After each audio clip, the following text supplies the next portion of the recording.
형제들아, 내가 너희에게 알게 하노니 내가 전한 복음은 사람의 뜻을 따라 된 것이 아니니라. 이는 내가 사람에게서 받은 것도 아니요 배운 것도 아니요 오직 예수 그리스도의 계시로 말미암은 것이라. 내가 이전에 유대교에 있을 때 행한 일을 너희가 들었거니와 하나님의 교회를 심히 박해하여 멸하고 내가 내 동족 중 여러 영갑조보다 유대교를 지나치게 믿어 내 조상의 전통에 대하여 더욱 열심히 있었으나, 그러나 내 어머니의 태로부터 나를 택정하시고 그의 은혜로 나를 부르시니가 그의 아들을 이방에 전하기 위하여 그를 내 속에 나타내시기를 기뻐하셨을 때, 내가 곧 혈육과 의논하지 아니하고 또 나보다 먼저 사도된 자들을 만나려고 예루살렘으로 가지 아니하고 아라비아로 갔다가 다시 다메섹으로 돌아갔노라. 그 후 3년 만에 내가 게바를 방문하려고 예루살렘에 올라가서 그와 함께 15일을 머무는 동안 주의 형제 야고보 외에 다른 사도들을 보지 못하였노라. 보라, 내가 너희에게 쓰는 것은 하나님 앞에서 거짓말이 아니로다. 그 후에 내가 수리아와 길리기아 지방에 이르렀으나 그리스도 안에 있는 유대의 교회들이 나를 얼굴로는 알지 못하고 다만 우리를 박해하던 자가 전에 멸하려던 그 믿음을 지금 전한다 함을 듣고 나로 말미암아 하나님께 영광을 돌리니라. 오늘 말씀은 갈라디아서 1장 하나님께 영광을 돌리는 삶입니다. 여러분, 어떤 관계든지 서로 사랑의 언어가 일치되지 않을 때 참 희한한 일이 일어나게 되죠. 돌아보면 부모님의 사랑인데 자녀를 걱정하고 돌아가지 않기를 바라는 마음으로 조언을 하는 것인데 자녀는 어떻게 받아들입니까? 사랑으로 듣지를 않죠.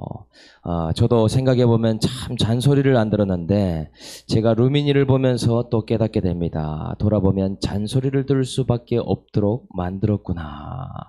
그것을 사랑으로 느끼지 못하고 내가 알아서 할 테니 잔소리하지 말라. 도리어 부모에게 그렇게 얘기하는 것이죠. 또 배우자에게도 내 사랑의 언어가 헌신이라서 집안일도 하고 매일 더운 날씨에도 요리를 하는데 배우자는 그것을 당연하게 여길 때 서운하지 않습니까? 하나님과의 우리와의 관계도 마찬가지죠. 너무 사랑하셔서 한 가지 안 되는 고난을 허락하실 때 이것이 무슨 사랑이냐고 그렇게 외칩니다. 질병을 허락하고 물질 고난을 허락하고 관계의 고난을 허락하면 그것이 사랑이 아니라고, 하나님이 없거나 하나님이 날 사랑하지 않는 것이라고 해석하는 경우들이 있더라라는 것입니다. 그런데 오늘 본문에 나오는 갈라디아 교회와 바울의 관계도 비슷합니다.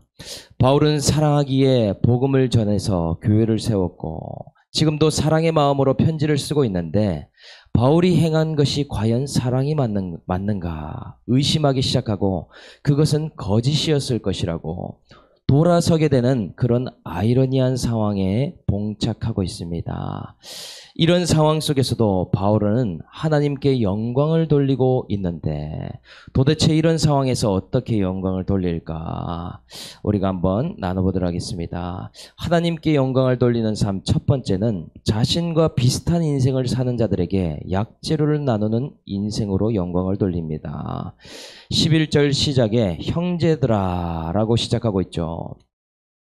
아이러니한 표현으로 시작합니다. 우리는 베드로 전후서와 계속된 서신서를 접하고 있기 때문에 그냥 이런 표현이 나오면 성도들을 호칭하는 말이구나. 바울이 세운 교회니 정겨운 마음을 담아서 인사하고 있구나. 이 정도로 생각합니다. 그런데 그것이 아니죠. 지금 바울의 상황은 개척한 성도들에게 배신을 당한 상황과도 같습니다. 유대로부터 온 거짓 교사들이 바울에 대해서 비방하기 시작했고 바울이 전한 복음 위에 자꾸 가라지를 뿌려대더라는 것이죠. 바울은 예수님의 제자도 아닌데 그는 사도가 아니라고 말했습니다. 그가 전한 복음과 말씀은 거짓이라고, 어떻게 율법을 지키면 안 된다고 이야기를 했냐고, 들을 필요조차도 없다라고 이런 쪽으로 이렇게 설득해 갔다는 것이죠. 이제는 우리에게 익숙한 대로 다시 유대교 전통으로 돌아가자고, 우리는 할례를 힘쓰는 일에 다시 우리가 돌아가자라고 이야기를 하더라는 것이죠. 그런데 기가 막힌 게 무엇입니까? 그렇게 복음을 믿고 성령까지 받았는데도 이 거짓 교사들의 말을 진짜로 더 믿고 바울과 등을 지는 희한한 일을 하게 되었다라는 것이죠. 그러면 바울 편에서는 어떻겠습니까? 그렇게 은혜 받고 감사하다고 했던 성도들인데 저렇게 돌아섰으니 인간적으로 보면 너무나 황당하기도 하고 괘씸한 상황이라고도 할 수 있겠죠. 우리는 바울의 성향을 잘 알지 않습니까? 성격이 분명하고 아닌 건 아니라고 말하는 성향, 선이 분명하고 확실한 사람이라고 할 수 있겠죠. 그런 바울의 기질로 그리고 이러한 상황에 형제라고 표현하는 이유가 무엇이냐라는 것이죠. 그가 형제라고 표현한 이유는 자신이 동일한 인생을 살았기 때문에 할 수 있는 표현입니다. 과거의 바울이 어땠습니까? 자기 열심에 붙들려서 복음을 거부하고 율법으로 살아야 된다 부르짖고 외쳤던 인생이죠. 복음을 믿는 자들을 비방했습니다. 그리스도인들을 핍박하며 등지는 인생을 살아왔습니다. 그런데 지금 상황이 어떻습니까? 전세 역전이죠. 마치 과거에 자신이 해왔던 일들을 그대로 행하는 자들에게 똑같이 당하고 있는 모양이지 않습니까? 복음을 들어도 거부하고 예수를 전해줘서도 돌아서고 비방하는 사람들, 그런 사람들을 바라보며 형제들아 하는 이 말은 자기의 죄를 보기 때문에 할 수 있는 말이더라 라는 사실입니다. 그것은 과거의 인생에 대한 철저한 회개에서 고백하고 있는 표현이라는 것이죠. 자기가 해왔던 죄를 알기 때문에 이런 이타적인 고백으로 편지를 시작하더라는 것입니다. 형제들아, 이 말을 다시 풀이한다면 나도 여러분들과 똑같이 복음을 반대하는 인생을 살았습니다. 여러분과 같은 죄성으로 율법을 더 좋은 것으로 여겼습니다. 그렇기 때문에 저는 여러분과 똑같은 인생을 살았던 죄인입니다. 이것이 형제라는 표현에 담겨있는 고백이라는 것이죠. 이들과도 똑같은 모습이었는데 바울이 달라진 이유가 무엇입니까? 바울이 어렸을 때부터 배운 것은 율법뿐이었고 바리새파 중에서도 가장 엄한 생활을 해왔는데 자신이 복음을 듣고 예수를 만나고 나니 달라지게 되는 인생을 살게 되었다 고백합니다. 계속해서 나오죠. 사람에게 이 복음을 받거나 배운 것이 아니고 이 모든 것은 사람의 뜻으로 난 것이 아니라 예수에게서 난 것이다 라고 말하고 있습니다. 그것을 증명할 수 있는 것이 무엇입니까? 이어서 바로 자신의 약재료가 등장하고 있죠. 13절, 14절에 예전에 유대교에 있을 때 자신이 했던 일들을 너희가 알 것이라고 말합니다. 나 사울이라는 사람은 예수를 만나기 전에 그 모습에 대해서 여러분은 들었을 것이라고 말한다는 것이죠. 나는 하나님의 교회를 심히 박해하고 내 동족 여러 연갑자보다 유대교를 지나치게 믿어 내 조상의 전통에 대해서 더욱 열심히 있었다라고 말하고 있습니다. 바울은 길리기아 다소에서 태어났는데 그는 가말리엘 문화에서 정말 스파르타식의 율법 교육을 받은 자였습니다.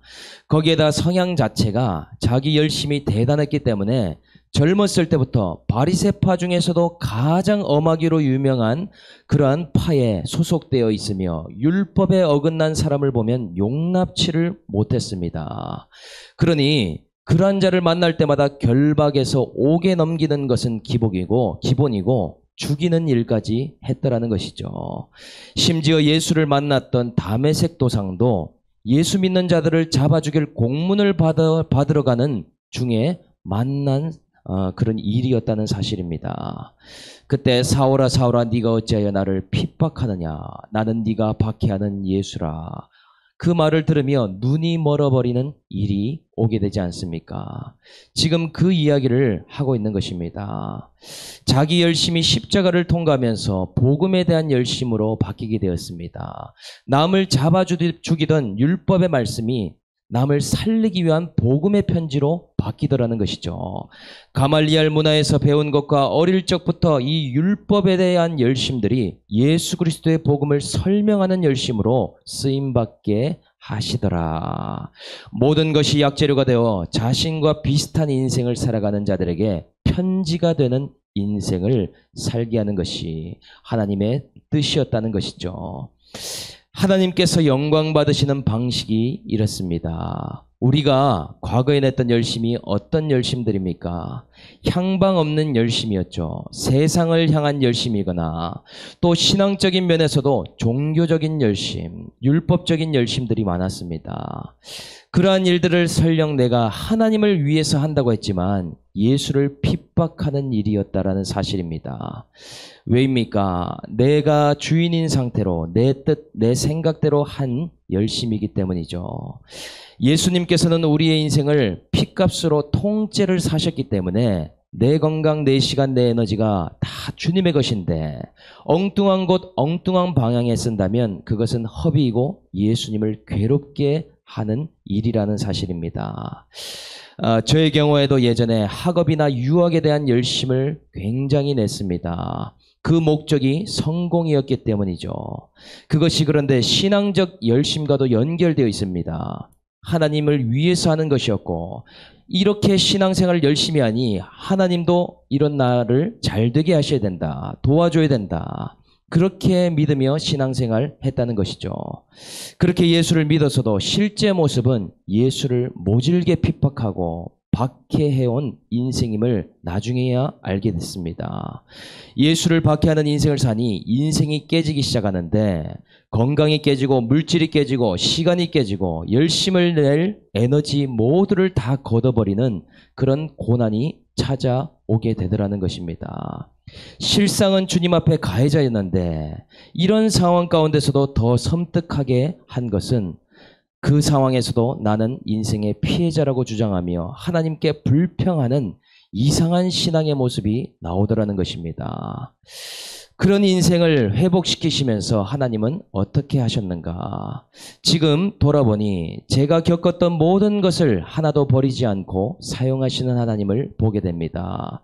제가 게임 중독, 미디어 중독에 빠져 살았으니 그런 청소년, 게임에 빠진, 미디어에 빠진 청소년들을 붙여주시더라는 것이죠. 부모의 불화를 겪고 이혼 가정, 재결합 가정에 살아왔다 보니 깨진 가정, 힘든 가정에 있는 친구들을 계속 보내주십니다. 그들에게 편지를 쓰게 하시더라는 것이죠. 부모님의 불화 앞에 칼을 잡은 인생이었으니 세상에 칼을 드는 친구들을 옆에 붙여놓는 것 아닙니까? 또 어릴 때 종합병원이라 맨날 두통을 달고 살고 심심하면 걸리는 것이 감기였는데 예수와 말씀이 부족하여 죄를 먹고 마시는 인생이니 건강이 늘 골골거렸습니다. 그러니 또 그런 사람들을 옆에 붙여놓더라는 것이죠. 인생의 목적이 성공으로 청년의 때를 보냈기 때문에 돈 번다고 공부한다고 세상 성공하겠다고 그러한 자들을 하나님은 붙이더라. 그런 자들에게 형제들아 라고 말하게 하시는 것이 하나님의 뜻이라는 것이죠. 그러니 내가 잘못 쏟은 그 열심대로 하나님은 그런 비슷한 사람을 품고 용납하고 편지하도록 사명을 감당하게 하십니다. 하나님께서는 이러한 자를 구원의 중심에 두시는데 어떠한 자냐? 잘못된 열심을 내려놓고 회개한 자, 만삭과 같은 나에게 은혜를 주시고 불러주심을 깨달은 자, 이러한 자를 말씀과 복음으로 변화시켜서 가정의 중심에, 공동체의 중심으로 구원의 중심에 두시면서 사명을 감당하도록 하나님이 영광 받으시도록 역사하신다는 것입니다. 내 전공 과목대로 사람을 붙이시는데 내 전공이 시기질투였기 때문에 시기질투하는 자들을 보면서 회개하며 그들을 붙잡게 된다는 것이죠. 내가 편가르기 네 편 내 편 전문이기 때문에 그런 자들을 옆에 갖다 놓으시면서 구원의 중심이 되게 하십니다. 또 내 인생의 목적이 행복이기 때문에 그런 자녀, 세상 성공을 향해 나아가는 자녀를 보면서 이제는 회개하고 구원의 중심이 되라 말씀하신다는 것이죠. 율법적인 신앙으로 살아온 나의 인생을 이제 율법으로 도로 되갚는 자녀들을 보며 회개 인생을 살게 하시는 하나님의 방식을 우리는 이제 이해해야 됩니다. 그 가운데 회심하고 회개한 사람이 중심이 되더라. 오늘 가정에서 공동체 안에서 복음의 방향이 아닌 나의 잘못된 열심의 방향이 아직도 남아 있습니까? 예수를 박해하는 인생을 이제는 그쳐버리고 저와 여러분 모두가 구원의 중심으로 형제들아 편지할 수 있는 인생이 다 될 수 있기를 주님의 이름으로 축복합니다. 하나님께 영광 돌리는 삶 두 번째는 자기 인생의 향방을 정하신 하나님의 뜻을 해석하는 인생이더라. 15절에 보니 내 어머니의 태로부터 나를 택정하시고 그의 은혜로 나를 부르셨다라고 고백하고 있습니다. 무엇을 위해서 부름받았는가? 그의 아들을 전하기 위해서, 복음을 증거하고 예수 그리스도를 이방에 많은 사람들이 믿게 하는 일로 부르셨다라고 말하고 있습니다. 이렇게 하나님께서 쓰셔야 할 때가 오면 주님이 자신을 나타내 보이기를 기뻐하시고 은혜를 부어주시기 시작합니다. 여기서 예수를 나타내기를 기뻐하셨을 때 나타내다라는 단어의 뜻이 덮개를 벗기다, 베일에 가린 것을 열어젖히다 라는 뜻입니다. 다메섹 도상에서 지금까지 덮여있던 예수 그리스도에 대한 그 복음이 감춰져 있다가 이때 이제 드러나게 되었음을 말하고 있죠. 그런데 사도 바울이 예수를 만나고 난 이후에 행방이 굉장히 독특합니다. 특이한 이런 인생의 향방으로 향하고 있죠. 길리기아 다소에 있는 혈육과도 의논하지 않았다라는 이야기를 하고 있습니다. 이제 사울은 그때 당시에도 청년이고 성인이었기에 스스로 인생의 길을 선택할 수는 있지만 그 인생의 방향을 부모와 전혀 이야기하지 않고 가지 않도록 그렇게 길을 인도하셨다는 이야기를 하고 있습니다. 바울에게는 그런 시간조차도 허락치 않으셨다는 것이죠. 바로 길리기아 다소에 가서 내가 예수를 만나게 되었다고 가족들과 의논했다면 어떤 일이 있었겠습니까?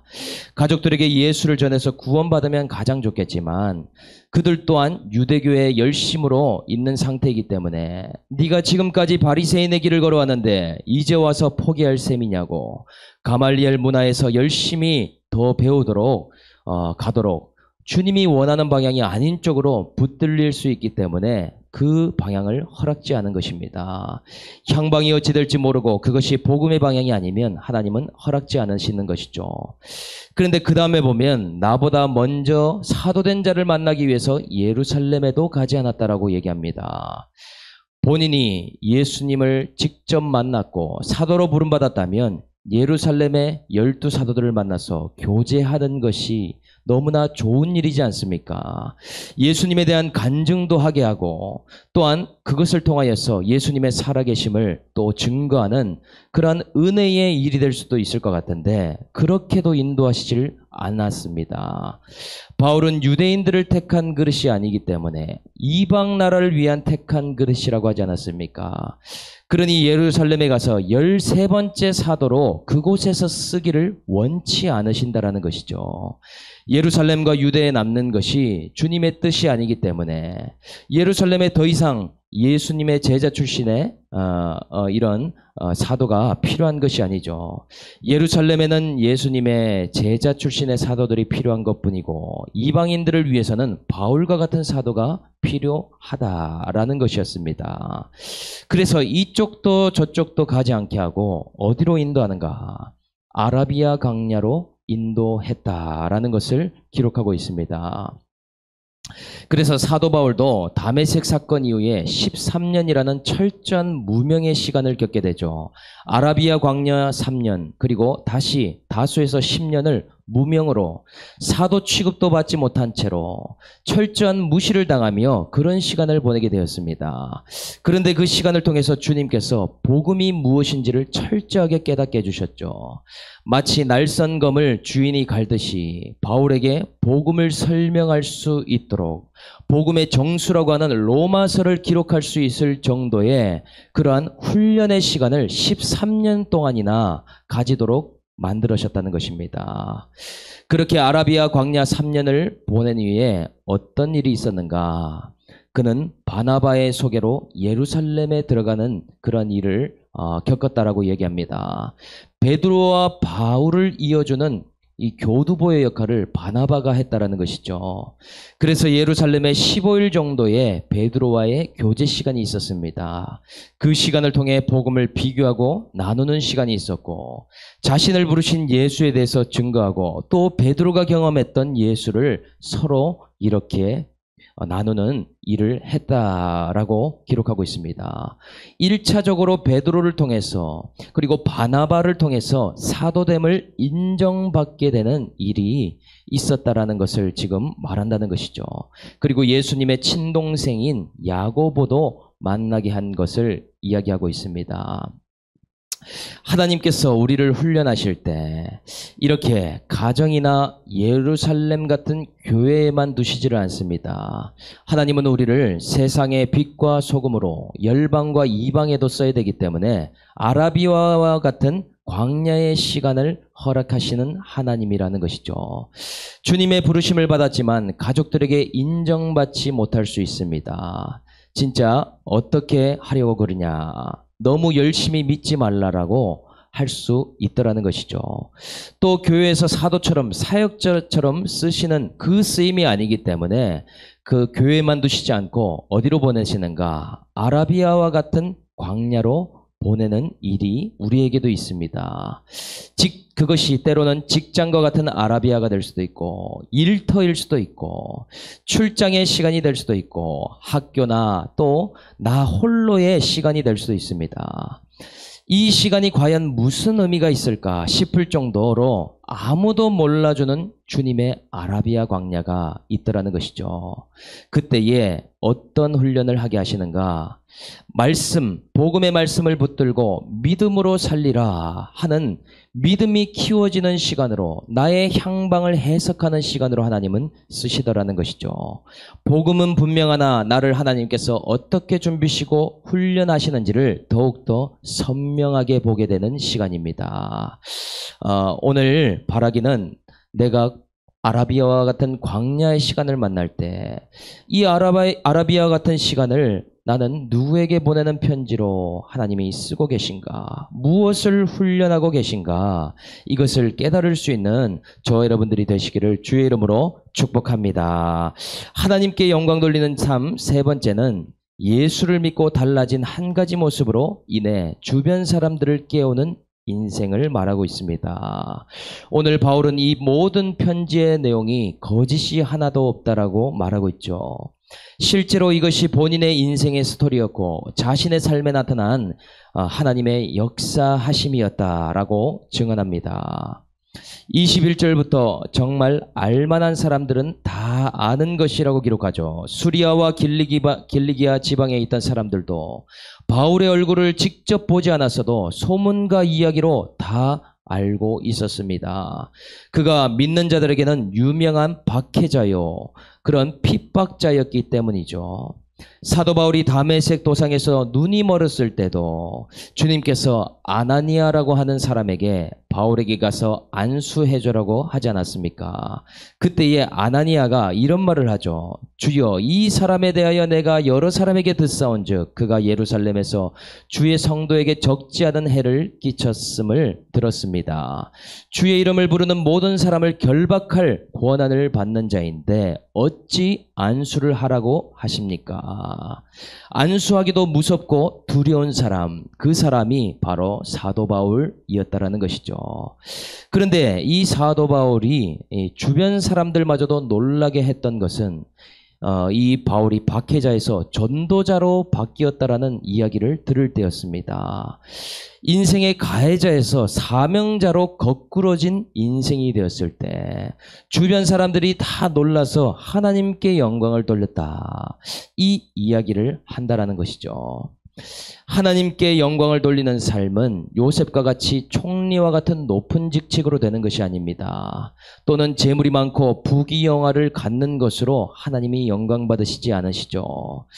총리의 권세로 죽일 수밖에 없는 인생인데 도리어 살리고 먹이게 될 때 하나님은 영광 받으십니다.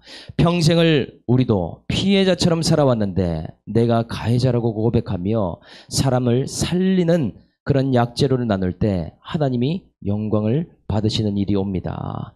내가 변화되고 거꾸러진 한 가지를 통해서 주변 사람들의 그 일을 보는 것으로 인해서 하나님을 깨닫게 될 때 그것으로 하나님은 영광 받으시더라는 것이죠. 오늘 저와 여러분들이 박해자, 가해자에서 이제는 사명자로 하나님이 쓰시는 그러한 전도자로 우리 모두가 변화될 수 있는 이 새벽이 될 수 있기를 주 예수의 이름으로 축복드립니다. 적용 질문 드리겠습니다. 내가 살아온 모습을 회개하고 구원의 중심에 서라고 붙여놓은 사람은 누구입니까? 가정도 아니고 교회도 아닌 주님의 훈련의 장 아라비아 광야는 어디입니까? 말씀 듣고 가면서 알던 내가 아니라고 말하는 달라진 한 가지는 무엇입니까? 말씀을 생각하면서 한번 제가 기도하겠습니다. 하나님 아버지, 잘못된 열심으로 복음과 상관없이 살아온 인생이었습니다. 성공에 열심을 쏟았고 물질을 위해 열심히 살았습니다. 가진 권세로 사람을 살리기보다는 죄를 먹고 마시며 예수를 박해하고 핍박했던 가해자가 저였음을 고백합니다. 날 것과 같이 날뛰던 저였는데 예수님께서 저에게도 나타나셔서 저의 인생을 거꾸로 들이시고 지금도 준비시키고 계십니다. 아라비아와 같은 광야의 연속이지만 복음의 편지를 담고 믿는 예루살렘과 믿지 않는 이방을 향하여서 편지와 같이 쓰임받는 저와 우리 세계비전 성도님들 다 될 수 있도록 은혜를 부어 주시옵소서. 하나님 아버지, 우리 각자에게 주신 아라비아의 광야가 있습니다. 직장과 일터에서, 학교와 가정에서 의인은 믿음으로 말미암아 살리라. 믿음을 배우게 하시고 그 믿음을 통해 복음을 믿고 살고 누리는 인생 되도록 하나의 편지로 살아갈 수 있는 인생이 되도록 역사하여 주시옵소서. 그리하여서 지금은 인정하지 않지만 가족도 알던 사람들도 나의 바뀐 한 가지로 인하여서 주님의 살아계심을 알 수 있도록 하나님이 영광받는 일이 될 수 있도록 하나님 우리에게 은혜를 내려 주시옵소서. 감사를 드리며 우리를 구원하신 예수님의 이름으로 기도드립니다. 아멘.